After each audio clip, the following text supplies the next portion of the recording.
देखा था अपन, फिर से देख लो। एंटरप्राइज मतलब कोई भी पर्सन जो बिजनेस करता है, कोई भी पर्सन हो सकता है एंटरप्राइज में, फर्म भी, कंपनी भी, इंडिविजुअल, जनरली कंपनीज हो, लेकिन कोई भी हो सकता है। आगे बता रखा है दो एंटरप्राइज एसोसिएट कब बनेंगे, अगर प्रीवियस ईयर के किसी भी दिन इन 13 पॉइंट में से कोई सी भी एक कंडीशन सेटिस्फाई होगी तो बन जाएंगे एसोसिएट। ऐसा नहीं कि 13 के 13 होनी चाहिए, कोई सी भी एक होगी तो बन जाएंगे एसोसिएट। पहला, अगर एक एंटरप्राइज किसी दूसरी एंटरप्राइज में 26% और मोर की वोटिंग पावर रखती है, दोनों बन गए एसोसिएट। दूसरा पॉइंट, एक पर्सन की नहीं दोनों में, एक पर्सन की नहीं दोनों एंटरप्राइज में 26% और मोर की होल्डिंग रखता है तो वो तो आपस में बनेंगे एसोसिएट, वो सामने वाले दोनों भी क्या बन जाएंगे एसोसिएट। पॉइंट नंबर 3, अगर एक एंटरप्राइज दूसरी एंटरप्राइज को लोन देती है, लोन भी कितना देती है, दूसरी एंटरप्राइज के जो असेट्स हैं उनकी बुक वैल्यू का कम से कम 51% का लोन देती है, दोनों बन जाएंगे एसोसिएट।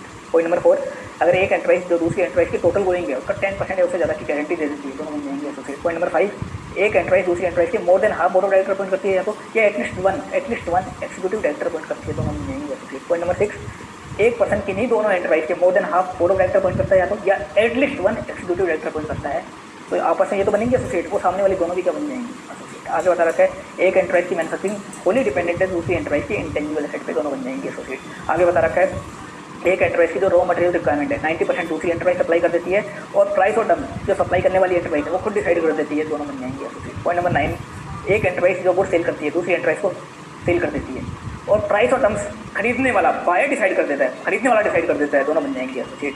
पॉइंट नंबर 10, एक एंटरप्राइज को इंडिविजुअल कंट्रोल कर रहा है, दूसरी एंटरप्राइज को या तो इंडिविजुअल खुद कंट्रोल कर रहा है या उसका रिलेटिव कंट्रोल कर रहा है या जॉइंटली मिलकर कंट्रोल कर रहे हैं, दोनों एंटरप्राइज क्या बन जाएंगे एसोसिएट। अगले बता रखा है पॉइंट नंबर 11, एक एंटरप्राइज को चीफ कंट्रोल कर रहा है, दूसरी एंटरप्राइज को या तो चीफ का मेंबर कंट्रोल कर रहा है या मेंबर का कोई रिलेटिव कंट्रोल कर रहा है या जॉइंटली मिलकर वो कंट्रोल कर रहे हैं, दोनों एंटरप्राइज क्या बन जाएंगे। पॉइंट नंबर 12, एक एंटरप्राइज अगर फर्म एओपी जीओआई है और दूसरी एंटरप्राइज उसमें 10% या उससे ज़्यादा का पीएसआर रखती है तो दोनों बन जाएंगे एसोसिएट। पॉइंट नंबर 13, अगर एंटरप्राइज के बीच में कोई म्यूचुअल इंटरेस्ट का रिलेशनशिप है तो वो एंटरप्राइज क्या बन जाएंगी एसोसिएट, जैसे ज्वाइन बन जाएंगे। ये थे पॉइंट नंबर 13, इनमें से कोई सी भी कंडीशन प्रीवियस ईयर के किसी भी दिन सेटिस्फाई हुई एंटरप्राइज क्या बन जाएंगी एसोसिएट एंटरप्राइज। अब अपन आगे